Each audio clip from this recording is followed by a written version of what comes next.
নমস্কার বন্ধুরা, সেদ্ধ আলু আর একটা কাঁচা ডিম দিয়ে একদম নতুনত্ব একটা রেসিপি আপনাদের সঙ্গে শেয়ার করতে এসেছি। হাতে সময় কম থাকলে মাত্র 10 কিংবা 15 মিনিটের মধ্যে এই ভীষণ সহজ রেসিপিটা বাড়িতেই তৈরি করে নিতে পারবেন। গরম ভাত কিংবা রুটি পরোটা যে কোনো কিছুর সঙ্গেই খেতে দুর্দান্ত লাগে। অবশ্যই একবার এই রেসিপিটা আপনারা বাড়িতে বানিয়ে দেখতে পারেন। আশা করছি আপনাদেরও ভীষণ ভালো লাগবে। তাহলে বন্ধুরা চলুন আর দেরি না করে রেসিপিটা শুরু করা যাক। সবার প্রথমে আমি এখানে দুটো মিডিয়াম সাইজের আলুকে সেদ্ধ করে নিয়েছি। এবার আমি আলুর এই খোসাগুলোকে ছাড়িয়ে নিচ্ছি। প্রেসার কুকারে 2-3টে সিটি দিয়ে আলুটাকে আমি সেদ্ধ করে দিয়েছি। সঙ্গে অল্প পরিমাণে একটু নুন দিয়ে সেদ্ধ করেছি, যাতে আলুটা ভালোভাবে সেদ্ধ হয়ে যায়। তো তারপর আমি আলুর খোসাগুলোকে এইভাবে ছাড়িয়ে নিচ্ছি। আমি এখানে দুটো আলু নিয়েছি, তবে আপনারা আপনাদের প্রয়োজন মতো এর পরিমাণটা বাড়িয়ে বা কমিয়ে নিতে পারেন। তো আলু দুটোর খোসা আমি ছাড়িয়ে নিয়েছি। এখন আমি আলুগুলোকে একটু হাত দিয়ে এইভাবে ভেঙে নিচ্ছি, তবে খুব বেশি মিহি করে ভাঙবো না।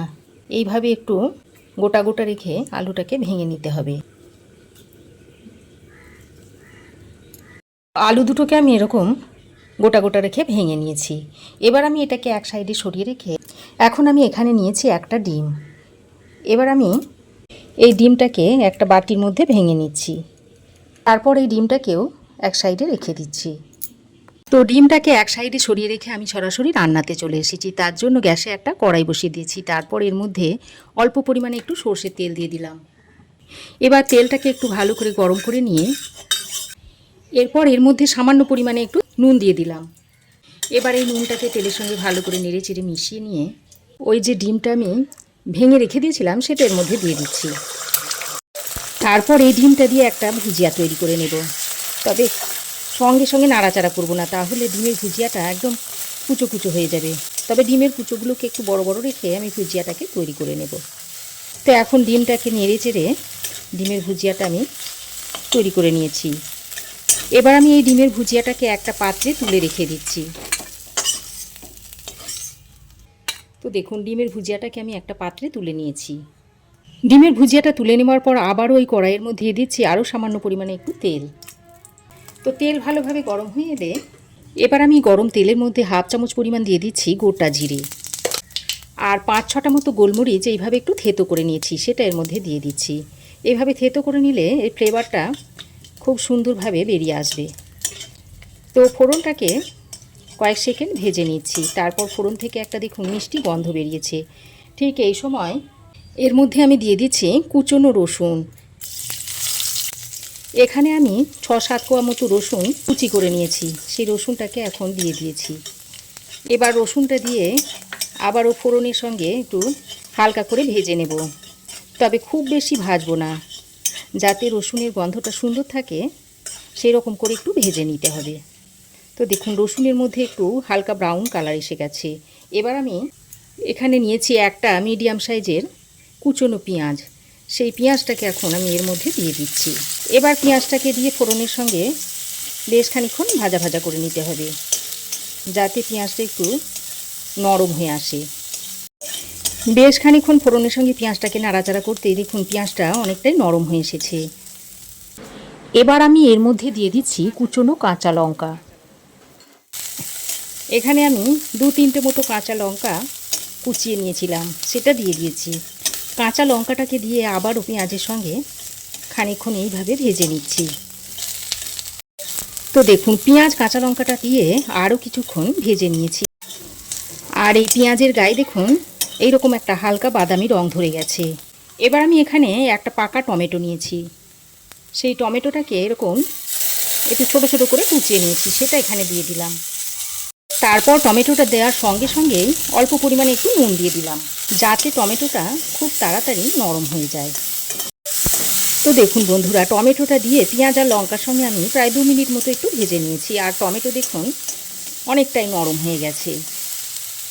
এবার আমি এই চা চামচের 1 চামচ পরিমাণ দিয়ে দিচ্ছি কাশ্মীরি লঙ্কার গুঁড়ো। এই কাশ্মীরি লঙ্কার গুঁড়োটা দেওয়ার কারণে রঙটা খুব সুন্দর হবে, কিন্তু ঝাল হবে না। ঝালের জন্য আমি কাঁচা লঙ্কা ব্যবহার করেছি, তাই আমি ঝাল লঙ্কার গুঁড়োটা আর দেবো না। তো কাশ্মীরি লঙ্কার গুঁড়োটা দিয়ে আবারও সব কিছুকে একসঙ্গে ভালো করে মিশিয়ে নিয়েছি। তারপর আমি ওই যে আলুটাকে ভেঙে রেখে দিয়েছিলাম সেটাকে এর মধ্যে দিয়ে দিচ্ছি। তো ভাঙা আলুটাকে দিয়ে মশলার সঙ্গে খুব ভালো করে কষিয়ে নিচ্ছি। বন্ধুরা, আজকে আমি খুবই কম তেল মশলায় রেসিপিটা তৈরি করছি। তবে কম তেল মশলায় রান্না হলেও রেসিপিটা খেতে কিন্তু অত্যন্ত সুস্বাদু হয়। যদি আপনারা এই পদ্ধতিতে তৈরি করে খেয়ে না থাকেন, অবশ্যই একবার তৈরি করে খেয়ে দেখবেন, আর কেমন হয়েছে কমেন্টে জানাবেন। তো সেদ্ধ আলুটাকে দিয়ে আমি সব কিছুকে একসঙ্গে ভালো করে বেশ খানিকক্ষণ কষিয়ে নিয়েছি। তারপরে আমি এর মধ্যে দিয়ে দিচ্ছি অল্প পরিমাণে একটু হলুদের গুঁড়ো। আর এখন এই হলুদের গুঁড়োটা দিয়ে আরও একবার ভালো করে মিশিয়ে নিচ্ছি। তো দেখুন, সব কিছুকে ভালো করে মিশিয়ে নিয়েছি। এবার আমি এর মধ্যে এই ছোটো কাপের 1 কাপ মতো জল দিয়ে দিচ্ছি। তবে এই রেসিপিটাতে খুব বেশি জলের দরকার পড়ে না। যেহেতু আলুগুলোকে আমি আগে থেকে সেদ্ধ করে নিয়েছিলাম, তাই আলুগুলো খুব বেশি সেদ্ধ হওয়ারও দরকার নেই। মশলার ফ্লেভারটা যাতে আলুর মধ্যে ভালোভাবে ঢুকে যায়, তাই আমি জলটা এখানে দিয়েছি। আর এই তরকারিটা একটু মাখো মাখোই হবে, তাই জলের পরিমাণটা আপনারা একটু বুঝে সুঝেই দেবেন। তো জলটা দিয়ে ভালো করে নেড়েচেড়ে মিশিয়ে নিয়ে এবার আমি একটা ঢাকনা লাগিয়ে দিচ্ছি। তারপর 4-5 মিনিট মতো রান্না করে নেব। তো ঢাকা দিয়ে আমি 4-5 মিনিট মতো রান্না করে নিয়েছি। তারপর আমি ঢাকাটা খুলে নিয়েছি, আর দেখুন জলটা অনেকটাই টেনে গেছে। বন্ধুরা, আজকের রেসিপিটার মধ্যে বেশ একটা নতুনত্ব রয়েছে, তাই আশা করছি রেসিপিটা আপনাদের ভালোই লাগবে। তো আরও একবার ভালো করে নাড়াচাড়া করে মিশিয়ে নিয়ে এবার আমি যে ডিমটা ভুজিয়া তৈরি করে রেখেছিলাম সেই ডিমটা এর মধ্যে দিয়ে দিচ্ছি। তারপর আলুর সঙ্গে একটু ভালো করে নেড়েচেড়ে মিশিয়ে নিচ্ছি। বন্ধুরা, আমার এই আজকের রেসিপি যদি আপনাদের ভালো লাগে, তো অবশ্যই একটা শেয়ার করে অন্যদের দেখার সুযোগ করে দেবেন। যদি চ্যানেলটা ইউটিউব থেকে দেখে থাকেন, তাহলে আমার চ্যানেলটাকে অবশ্যই সাবস্ক্রাইব করে নেবেন। আর ফেসবুক থেকে দেখে থাকলে তিয়াসাস রেসিপি পেজটাকে একটু ফলো করে দেবেন। তো ডিমের ভুজিয়াটা দিয়ে আলুর সঙ্গে ভালো করে নেড়েচেড়ে মিশিয়ে নিয়েছি। তারপর যাতে স্বাদের একটু ব্যালেন্স হয়, সেই জন্য আমি অল্প 2-1 দানা চিনি দিয়ে দিচ্ছি। এতে মিষ্টি হবে না, অথচ এই রেসিপিটা খেতে অসাধারণ লাগবে। চিনিটা দিয়ে আবারও সব কিছুকে একসঙ্গে ভালো করে মিশিয়ে নিচ্ছি। চিনিটা মেশানো হয়ে গেলে এবার আমি অল্প পরিমাণে একটু গরম মশলার গুঁড়ো এইভাবে ছড়িয়ে দিচ্ছি। এতে করে এর ফ্লেভারটা খুবই ভালো হবে। তবে আমি যেহেতু এখানে গরম মশলার গুঁড়ো ব্যবহার করেছি, তাই আর ধনেপাতা দিচ্ছি না। তবে আপনাদের হাতের কাছে যদি ধনেপাতা থাকে সেটাও দিতে পারেন। তবে গরম মশলার গুঁড়ো দিলে আর ধনেপাতা না দিলেও চলে। তো গরম মশলার গুঁড়োটা দিয়ে আবারও সব কিছুকে একসঙ্গে ভালো করে মিশিয়ে নিয়েছি। তারপর আবারও একটু ঢাকা দিয়ে এই 2 মিনিটের মতো রেখে দিচ্ছি। তো ঢাকা দিয়ে আমি আরও 2 মিনিট মতো রেখে দিয়েছিলাম। আর রেসিপিটা এখন দেখুন সার্ভ করার জন্য একেবারেই রেডি হয়ে গেছে। এবার এটা আপনারা রুটি, পরোটা, ভাত যে কোনো কিছুর সঙ্গেই পরিবেশন করে দিতে পারেন। খেতে অত্যন্ত সুস্বাদু হয়। একবার অন্তত এইভাবে তৈরি করে খেয়ে দেখবেন, আর কেমন হয়েছে অবশ্যই একটা কমেন্টে এসে কমেন্ট করে যাবেন। আর দেখুন, দেখতেও দেখুন কি দুর্দান্ত হয়েছে, দেখুন কতটা লোভনীয় হয়েছে। এবার আমি এটাকে